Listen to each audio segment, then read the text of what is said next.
بسم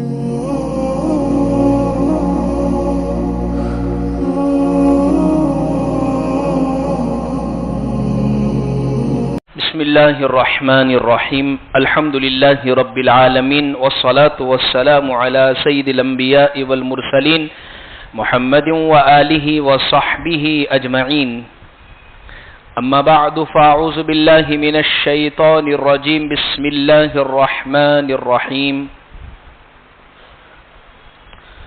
ولو كنت فظا غليظ القلب لانفضوا من حولك صدق الله العظيم. وعن أبي ذر رضي الله عنه قال قال رسول الله صلى الله عليه وسلم لا تحقرن من المعروف شيئا ولو تلقى أخاك بوجه طلق رواہ البخاری او کما قال علیہ الصلاۃ والتسلیم.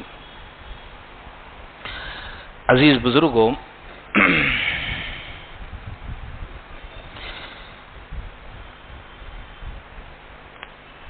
ہر انسان کی یہ چاہت ہوتی ہے کہ دوسرا شخص اس سے محبت کرے، نفرت نہ کرے، اچھے انداز میں اس سے ملے اور اس کے تعلق سے وہ بدگمان نہ ہو. تو ایک ایسا عمل حدیث پاک اور قرآن مجید میں ملتا ہے کہ جو انسانوں کے دلوں کو مسخر کر دیتا ہے، انسانوں کے دلوں کو کنٹرول میں کر دیتا ہے اور انسانوں کے دلوں کو سامنے والے کے بس میں کر دے. ایسا تعویذ ہے. ادھر ادھر کے تعویذ کی بات نہیں کر رہا ہوں، قرآن حدیث کا تعویذ میں آپ کو بتاتا ہوں.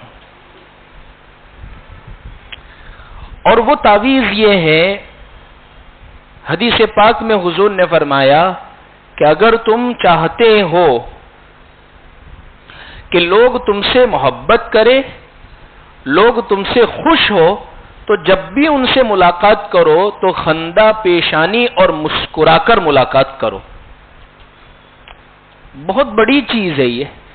کسی سے بھی ملاقات کے وقت خوش کلامی سے اور اچھے انداز سے پیش آنا یہ بہت اونچا عمل ہے. ایک صحابی ہے حضرت جریر بن عبداللہ بجلی رضی اللہ عنہ، اخیر میں ایمان لائے تھے یہ، اور تقریباً مرویات کے سلسلے میں کچھ روایتیں ان سے نقل بھی کی گئی ہے. اچھا، حضرت جریر بن عبداللہ رضی اللہ عنہ یہ وہ صحابی ہے جن کو حضور دیکھ کر یوں کہتے تھے یوسف ھذہ الامہ، میری امت کے یوسف ہے یہ. بہت خوبصورت تھے، بہت خوبصورت. اللہ نے کمال کی خوبصورتی عطا فرمائی تھی حضرت جریر بن عبداللہ.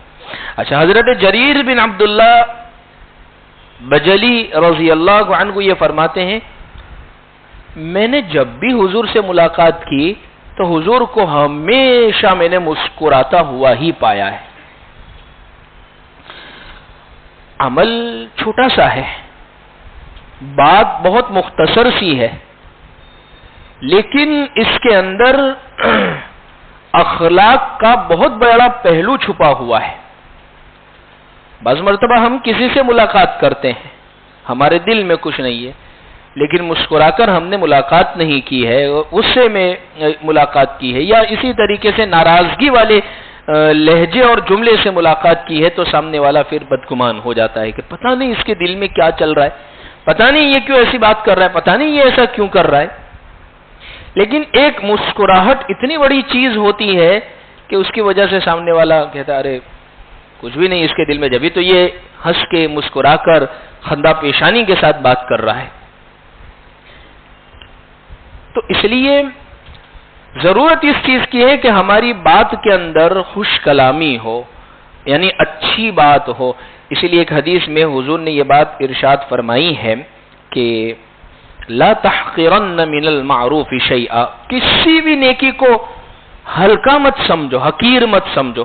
کوئی بھی نیکی ہو، چھوٹی سے چھوٹی نیکی ہو اس کو حقیر مت سمجھو. بعض مرتبہ بعض لوگوں کی عادت ہوتی ہے، کوئی آدمی کوئی نیکی کر رہا ہے، چھوٹی سی کی ہے اس نے نیکی، یا اسی طریقے سے کوئی عام سی نیکی کر رہا ہے، بہت اہتمام سے کر رہا ہے، تو کچھ لوگ اس کا مذاق اڑائے، یہ کیا کرنے کی ضرورت ہے، کوئی تھوڑی بہت دھاڑ مار لی ہے اس نے.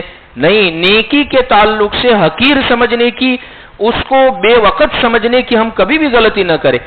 ایک موقع پر غالباً غزوہ تبوک کا موقع تھا یا کوئی اور موقع تھا، منافقوں کی عادت ہوتی ہے کہ نیکی کے سلسلے میں اس کو چھوٹی سمجھنا اور اس کا تانا دینا اور اس کو بے وقت سمجھنا. ایک صحابی بہت سارا مال لے کر آئے تو کچھ منافقین بیٹھے ہوئے تھے، آپس میں خسر یہ دیکھو یہ ریاکار آیا، یہ ریاکار آیا، یہ دکھاوا کرنے والا آیا، آپس میں باتیں کرنے لگے. اور ایک صحابی آئے، کھجور کا ایک ٹکڑا لے کر آئے تو کہنے لگے دیکھو اللہ کو اس کی کیا ضرورت ہے، اب اتنی کھجور سے ان کی کیا ہو جائے گا. یعنی اتنی چھوٹی سی نیکی کو انہوں نے حقیر سمجھا، بے وقت سمجھا. حدیث پاک میں حضور صلی اللہ علیہ وسلم نے فرمایا لا تحقرن من المعروف شیئا، چھوٹی سے چھوٹی بھی اگر نیکی کر رہے ہو اس کو کبھی بھی حقیر مت سمجھو. ولو تلقى اخاك بوجه طلق، چاہے تم اپنے بھائی سے مسکرا کر بھی کیوں نہ مل رہے ہو، یہ بھی بہت بڑی نیکی ہے. بہت بڑی نیکی ہے کہ کسی کے ساتھ خندہ پیشانی کے ساتھ ملنا، کسی کے ساتھ مسکرا کر ملنا، کسی کے ساتھ خوش کلامی کے ساتھ ملنا، یہ بہت بڑی نیکی ہے. اس لیے آپ دیکھیے، میں نے قرآن مجید کی ابھی خطبے کے اندر ایک آیت پڑھی ہے، حضور کی صفت بیان کی ہے، وَلَوْ كُنْتَ فَظًّا غَلِيظَ الْقَلْبِ لَانفَضُّوا مِنْ حَوْلِكَ، کہ حضور اگر آپ سخت مزاج ہوتے یا سخت دل ہوتے، لَانفَضُّوا مِنْ حَوْلِكَ، تو یہ اتنا جو مجمع صحابہ کا آپ کے ارد گرد ہے یہ سارا کے سارا بھاگ اٹھتا، یہ سارا کے سارا چلا جاتا. آپ دل کے بہت نرم ہیں، اس کی وجہ سے یہ سارے کے سارے آپ کے پاس موجود ہیں. حضور اکرم صلی اللہ علیہ وسلم بہت نرم دل تھے. بخاری شریف کا ایک واقعہ ملتا ہے کہ ایک آدمی نے حضور کے دروازے پر دستک دی کہ ملنا چاہتا ہے. امی عائشہ رضی اللہ عنہا موجود تھی. حضور صلی اللہ علیہ وسلم اس کی آواز سے پہچان گئے کہ یہ جو آدمی آیا ہے یہ وہ فلانا شخص ہے، فلانے قبیلے کا ہے، اور بئس العشیرہ، اس کی قوم کا سب سے بدترین آدمی ہے، یہ بہت برا آدمی ہے یہ. خیر اس نے دروازے پر دستک دی، آنے کی اجازت چاہیے. حضور نے کہا ٹھیک ہے اندر آ جا. اچھا وہ جب اندر آیا تو حضور اس سے بہت مسکرا کر ملے، تمام چیزیں اطمینان سے. اچھا وہ جب چلا گیا تو امی عائشہ رضی اللہ عنہا نے کہا کہ حضور آپ نے تو اس کے متعلق یہ فرمایا کہ اتنا برا آدمی ہے اور بدترین آدمی ہے، اس کے اخلاق بہت برے ہیں، بڑا بدتمیز آدمی ہے. تو حضور نے فرمایا کہ بدترین آدمی وہ ہے جس کی برائی کی وجہ سے لوگ اس سے بات کرنا چھوڑ دے. عائشہ میں اس کی برائی کی وجہ سے یا اس کی طریقے سے اس کے اندر یہ جو غلطیاں جو پائی جاتی ہے، میں اس کی وجہ سے اپنے اخلاق کو کیوں خراب کروں، میں اس کے ساتھ بدتمیزی کے ساتھ کیوں پیش آؤں. اسی لیے کہاوت ہے نا کہ وہ گھڑے میں جو ہوتا ہے، کنویں میں جو آتا ہے وہی نل کے اندر آتا ہے، وہی پوالے کے اندر آتا ہے. یعنی جو کچھ انسان کے اندر موجود ہوتا ہے وہ اس کے اندر نظر آتا ہے. ہارون رشید کا ایک واقعہ لکھا ہے کہ ایک مرتبہ قاضی یحییٰ ان کے ساتھ ان کے دربار میں آئے کسی کام سے، اور رات بہت ہو گئی تو ہارون رشید نے کہا کہ آپ یہیں پر آرام فرما لیجئے، صبح چلے جانا. کہا کہ ٹھیک ہے. رات کے وقت ہارون رشید اپنے محل کے اندر لیٹا ہوا ہے، پانی کی ضرورت پڑ گئی. تب خادم کو حکم دیا کہ بھئی کوئی ہے موجود، ذرا پانی کا ایک گلاس لا دیجئے. تو خادم آدھی نیند میں آدھا جاگتا ہوا اٹھا اور کچھ بڑبڑا رہا ہے زبان سے کہ کیا ہے یہ آدمی، نہ صبح میں چین لینے دیتا ہے، نہ دن میں چین نہیں لینے دیتا ہے، نہ رات میں سونے دیتا ہے ٹھیک سے. ہارون رشید کے کان میں یہ جملے پڑ گئے. اور ہارون رشید کون تھا؟ ہارون رشید وقت کا ایسا بادشاہ تھا جو چلتے ہوئے بادلوں کو کہہ دیتا تھا تو جا، جہاں بھی برسے گا، تیرا پانی جہاں بھی گرے گا وہاں سے جو کھیتی نکلے گی اس کا جو ٹیکس بنے گا وہ میری ہی حکومت میں آنے والا ہے. اور یہ وہی آدمی کہہ سکتا ہے جس کی حکومت بہت بڑی ہو. اور بہت بڑی حکومت سے ہارون رشید کو اللہ نے نوازا تھا. خود بہت نیک بادشاہ تھا, اس کی بیوی زبیدہ وہ بہت نیک تھی, نہر زبیدہ جس کی بڑی مشہور ہے. اس کے بیٹے امین اور مامون وہ اپنے استاذ کے بڑے خدمت گزار تھے, یعنی نیک لوگوں کا خاندان تھا. ہارون رشید کے کان میں یہ جب جملے پڑے, اور بادشاہ جو ہوتے ہیں عام طور پر بادشاہ آدھے پاگل ہوتے, مالا ان کا خالی ہوتا ہے, تو وہ جذبات کے اندر بہت سارے فیصلے کر ڈالتے ہیں کہ بھائی اس کو اڑا دو, اس کو معاف کر دو, اس کو یہ کر دو اور اس کو فلانا کر دو. بادشاہوں کے عام طور پر یہ ہوتے ہیں فیصلے. اچھا, ہارون رشید کا یہ جس آدمی نے یہ جو جملہ کہا تھا یہ ان کا خادم نہیں تھا, یہ ان کا غلام تھا. خادم اور غلام میں فرق ہے. ہمارے گھر میں کام کرنے والے یا کام کرنے والیاں یا ہمارے کارخانے میں کام کرنے والے یا کام کرنے والے جو ہوتے ہیں وہ ہمارے خادم ہیں, وہ غلام نہیں ہے. خادم کو جتنا پے کرتے ہو اتنا چارج, اتنی خدمت ان سے وصول کرنے کا ہمیں حق بنتا ہے. اور غلام وہ ہوتا ہے جس پر آقا کو پورا قبضہ ہوتا ہے, آقا جو کہے اس کو کرنا ہے. یہ غلام اور خادم میں فرق ہے. یہ جو بندہ تھا ہارون رشید کا غلام تھا, ہارون رشید کو تو پورا حق بنتا تھا. اچھا, قاضی یحییٰ یہ پوری گفتگو سن گئے. خیر, وہ پانی لے کر آیا, پیا اور خاموشی کے ساتھ ہارون رشید لیٹ گئے. صبح میں قاضی یحییٰ نے کہا کہ وہ بدتمیزی سے بات کر رہا تھا, وہ ایل فیل کہہ رہا تھا, آپ نے کچھ بھی نہیں کہا, حالانکہ آپ نے تو سن لیا ہے اس کو یہ کہتے ہوئے. تو فرمایا کہ قاضی صاحب, اس کے اخلاق اور اس کی بدتمیزی کی وجہ سے میں اپنے اخلاق کو کیوں خراب کروں؟ کوئی اگر شخص ایسا ہے جس کو کتا کاٹ لے تو آدمی واپس کتے کو تو نہیں کاٹتا ہے, اس نے بدتمیزی کی ہے تو میں اپنے اخلاق خراب کر کے اس کے ساتھ بدتمیزی سے کیوں پیش آؤں؟ یہ بہت بڑی صفت ہے. جس انسان کو یہ وصف حاصل ہوتا ہے, جس انسان کو یہ صفت حاصل ہوتی ہے, وہ انسان یوں سمجھ لیجئے بہت نیک اور اللہ کا عبادت گزار بندہ شمار ہوتا ہے. خوش کلامی بہت بہت بڑی چیز ہے. اسی لیے علامہ اقبال نے غالباً کہا ہے کہ پھول کی پتی سے کٹ سکتا ہے ہیرے کا جگر, مرد ناداں پر کلام نرم و نازک بے اثر. یعنی آپ اگر کسی کے دل کو, ہیرے کو کاٹنا چاہتے ہیں تو وہ پھول کی پتی سے نرمی سے وہ کٹ جائے گا.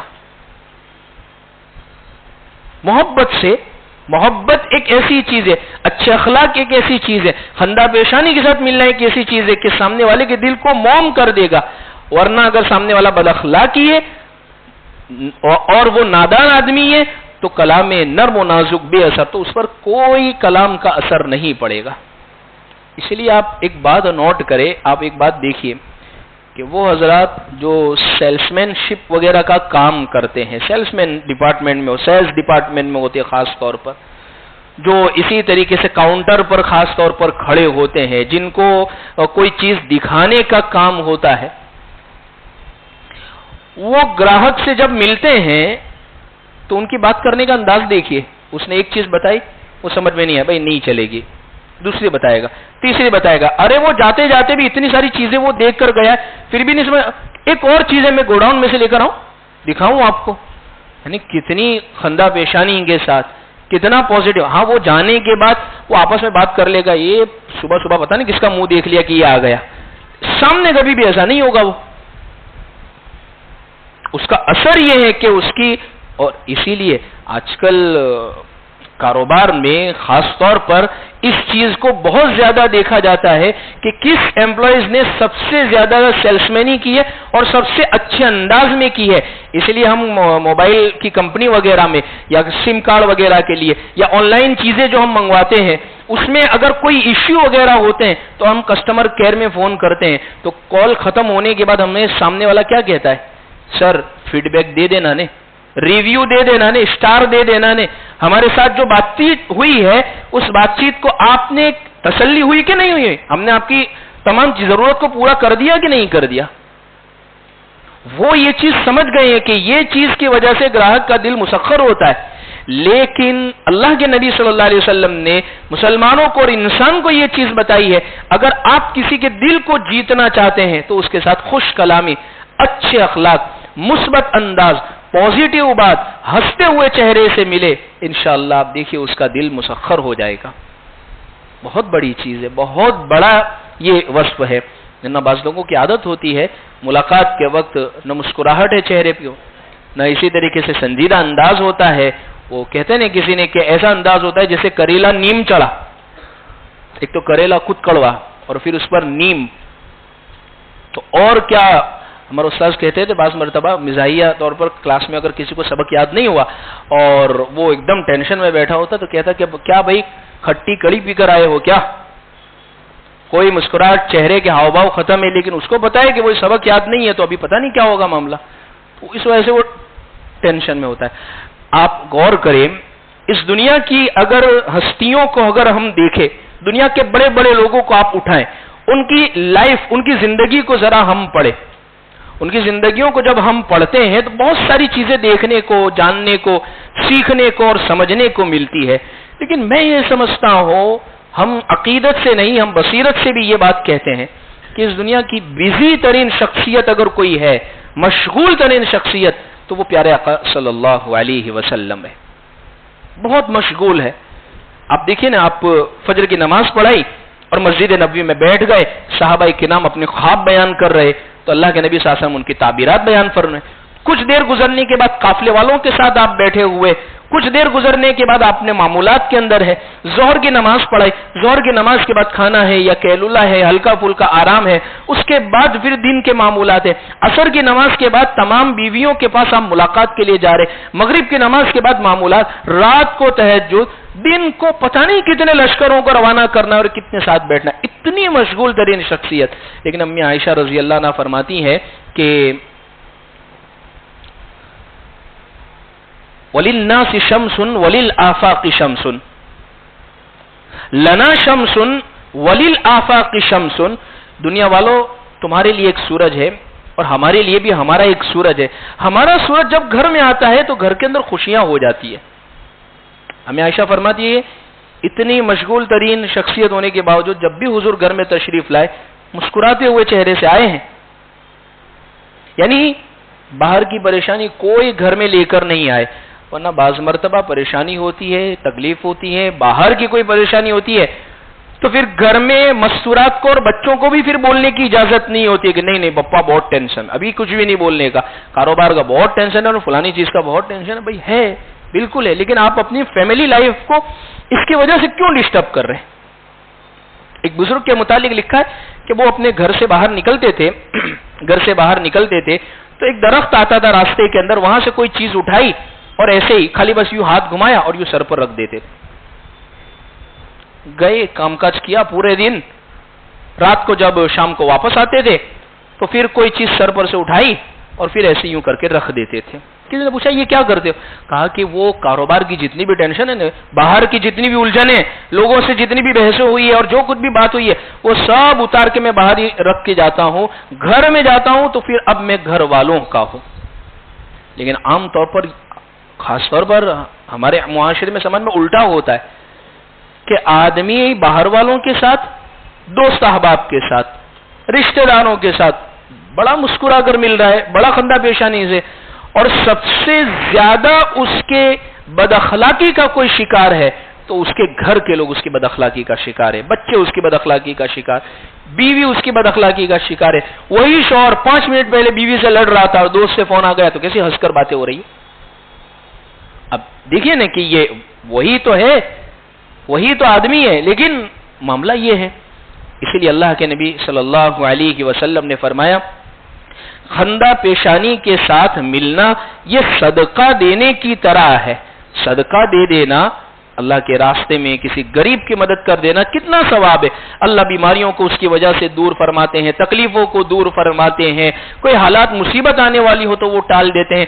ایسے ہی اگر کوئی کسی سے مسکرا کر، ہنس کر مل گئے خندہ پیشانی کے ساتھ تو اللہ اس کی وجہ سے بھی یہ سب چیزوں کے حالات اور تکلیفیں اس سے دور فرماتے ہیں۔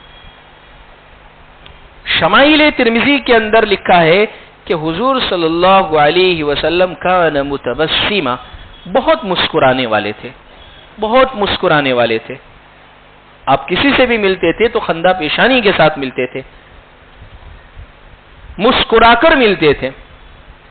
چاہے سامنے والا آپ کا جانی دشمن ہے، چاہے سامنے والے نے آپ کو تکلیفیں پہنچائی، اس کے باوجود اللہ کے رسول صلی اللہ علیہ وسلم کی یہ عادت شریفہ تھی کہ آپ مسکرا کر ملتے تھے.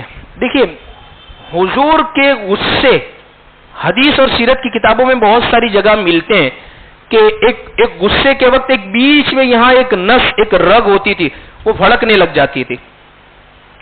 بعض مرتبہ آپ کی آنکھیں سرخ ہو گئی ہے، لال ہو گئی ہے غصے کی وجہ سے، یہ ملتا ہے حدیث پاک میں. اور یہ بھی بات ملتی ہے حضور بہت مسکرانے والے تھے. تو کہاں بہت مسکرانے والے تھے اور کہاں آپ کا غصہ ہوتا تھا، اس کو ذرا سمجھنے کی ضرورت ہے. اللہ کے جتنے بھی حقوق ہیں، شریعت کی بات میں اگر کوئی دخل اندازی کرتا ہے، وہاں اللہ کے نبی صلی اللہ علیہ وسلم بھڑک جاتے تھے، غصے ہو جاتے، ناراض ہو جاتے تھے، چہرہ پھیر لیتے تھے. جہاں شریعت کی بات آ گئی، اپنی ذات کا جہاں معاملہ آیا، حتیٰ کہ حضور کے کھانے میں زہر ملا دیا گیا، حتیٰ کہ حضور کی بیٹیوں کو طلاق ہو رہی ہے، حتیٰ کہ آپ کے راستے کے اندر تکلیف، یہ سب وہ تکلیفیں تھی صحابہ کرام، یہ سب وہ تکلیفیں تھی جو آپ کی ذات سے تعلق رکھتی تھی. تو آپ نے اپنی ذات سے تعلق والی جتنی بھی چیزیں تھی معاف کی اور لوگوں کے ساتھ مسکرا کر ملے ہیں. لیکن جہاں اللہ اور شریعت کی حدود کا معاملہ آیا، وہاں آپ نے معافی سے کام نہیں لیا، وہاں آپ اتنے غصے ہوئے کہ ایک واقعہ ملتا ہے، فاطمہ مخزومیہ نام کی ایک عورت نے مدینہ کے اندر چوری کی، اور چوری کی سزا ہے قرآن مجید میں السارق والسارقۃ فاقطعوا ایدیہما جزاء بما کسبا نکالا من اللہ، کہ ان کے ہاتھ کاٹ دیے جاویں گے. اسلامی شریعت اگر حکومت ہے تو لوگوں نے اسامہ بن زید کو تیار کیا، حضور کے چہیتے، حضور کے منہ بولے بیٹے جو تھے ان کے بیٹے ہیں، حضور کی گود میں جو کھیل رہے ہیں، حضور ان سے بڑی محبت فرماتے ہیں. تو حضرت اسامہ بن زید کو تیار کیا کہ جا کر حضور سے بات کرو نے، وہ بڑے گھرانے کی عورت ہے، اس کے ہاتھ کاٹ دیے جائیں گے تو یہ اس خاندان والے کے لیے اچھی بات نہیں ہے، اور اسی طریقے سے یہ بہتر نہیں ہے. حضور کو جا کر آپ ذرا بات تو رکھو. جب اللہ کے نبی صلی اللہ علیہ وسلم سے حضرت اسامہ بن زید نے بات کی تو حضور غضبناک ہو گئے اور غصے میں وہ تاریخی جملہ آپ نے فرمایا کہ اگر میری بیٹی فاطمہ بنت محمد نے بھی چوری کی ہوتی تو میں اس کے بھی ہاتھ کاٹنے کا حکم دیتا. اب یہاں بات شریعت کی آ گئی ہے، شریعت میں آپ نے کسی کو معاف نہیں کیا، اللہ کا حکم آیا، وہاں آپ بہت ناراض ہو گئے ہیں، بہت زیادہ آپ غصے ہو گئے ہیں، حتیٰ کہ نہیں ملتا ہے. حضور نے فرمایا بہت سارے لوگ بغیر عذر کے نمازوں کو چھوڑ دیتے ہیں، میرا دل یہ چاہتا ہے میں اپنے مصلی پر کسی کو نماز پڑھانے کا حکم دوں، اور بغیر عذر کے جو گھروں کے اندر نماز پڑھ لیتے ہیں میں ان کے گھروں کو آگ لگا دوں. یعنی اللہ کے رسول صلی اللہ علیہ وسلم یہ حکم دے رہے ہیں. کیوں؟ یہاں اللہ کے دین کی بات آ رہی ہے.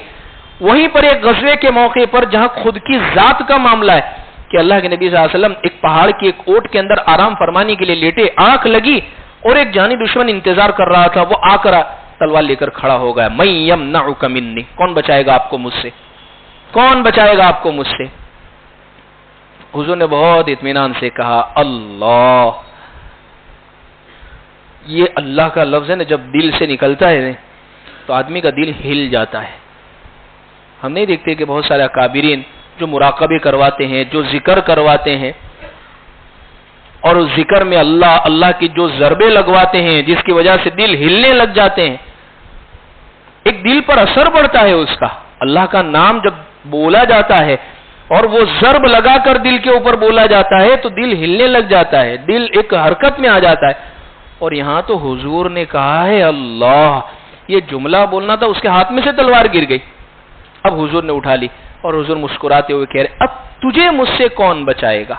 تو فرمایا آپ ہی ہے، کیونکہ یہ تو اللہ پر ایمان نہیں رکھتا تھا تو اسے یہ سمجھا آپ ہی بچانے والے ہیں اور آپ کے حوالے گھومے. تو لیکن اس سے انتقام نہیں لیا، حضور نے اس کو معاف کر دیا، کیونکہ یہاں آپ کی ذات سے تعلق ہے.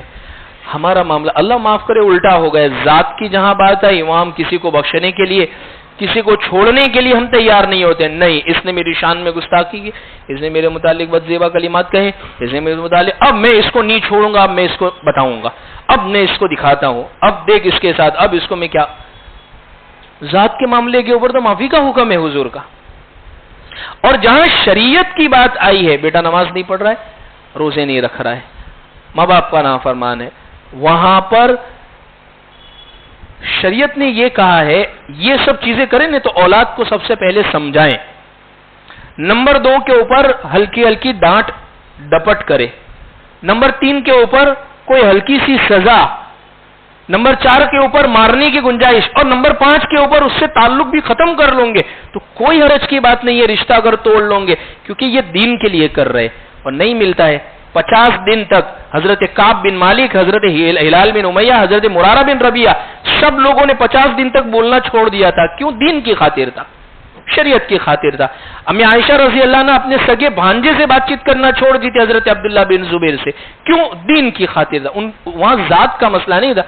لیکن جہاں ذات کے مسئلہ ہے، حضرت حسن اور حضرت حسین رضی اللہ عنہ میں کہیں کسی موقع کے اوپر کچھ معاملہ پیش آ گیا اور اللہ کے نبی کی ایک حدیث ان کے کان میں پڑی، وہ فوراً دوڑتے ہوئے حضرت حسین پہنچ گئے حضرت حسن کے پاس کہ بھائی معاف کر دیجئے، اور گلے لگا لیا اپنے بھائی. جہاں ذات کے معاملات ہیں وہاں دل میں کوئی بات نہیں رکھی.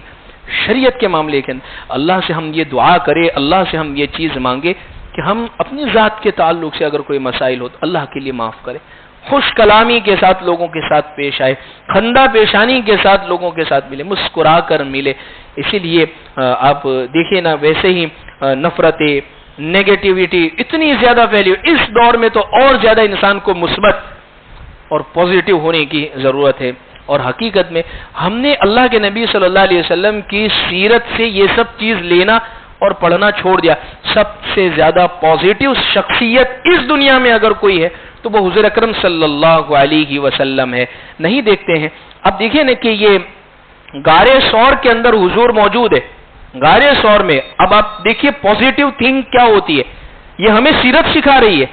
ورنہ ذرا کسی کے ساتھ معاملہ ہوا کوئی دشمن فوراً نیگیٹو، اب یہ نے ایسا سوچے گا فلانا یہ کرے گا، اب یہ کرے گا، اب یوں یہ کرے گا، اور ہم اس کے دل میں دشمن بنے بیٹھے. اب حضور صلی اللہ علیہ وسلم کی سوچ دیکھیں. اللہ کے نبی صلی اللہ علیہ وسلم ساتھ میں حضرت ابوبکر صدیق رضی اللہ عنہ، حضرت ابوبکر صدیق نے فرمایا کہ حضور اگر انہوں نے یوں نیچے جھک کے دیکھ لیا تو ہم نظر آ جائیں گے. تو حضور نے کیا فرمایا؟ لا تحزن ان اللہ معنا. ابوبکر غم نہ کرو، اللہ ہمارے ساتھ ہے. حضرت ابوبکر فرماتے اتنا اطمینان سے میں سویا، اتنا اطمینان کے ساتھ لیٹا کہ بس اب اللہ ساتھ ہے، یہ جملہ حضور کا کہنا تھا اور ہم اطمینان سے لیٹ گئے. تو ایسے حالانکہ 50 طرح کی چیزیں ہو سکتی تھی اس ماحول کے اندر کہ ہاں اب تو پکڑے گئے اور اب یہ لوگ پکڑ کر ہمیں مکہ واپس لے جا سکتے ہیں اور بہت ساری، لیکن دنیا کو ایک درس دیا ہے، ایک عبرت دیا، ایک نصیحت کا ایک سبق دیا ہے کہ ہر ماحول کے اندر انسان کو کسی کے بھی پازیٹیو ہونا، مثبت ہونا چاہیے. اللہ سے ہم دعا کرتے ہیں اللہ ہمیں کہی ہوئی باتوں پر عمل کی توفیق عطا فرمائے. وآخر دعوانا ان الحمد للہ رب العالمین.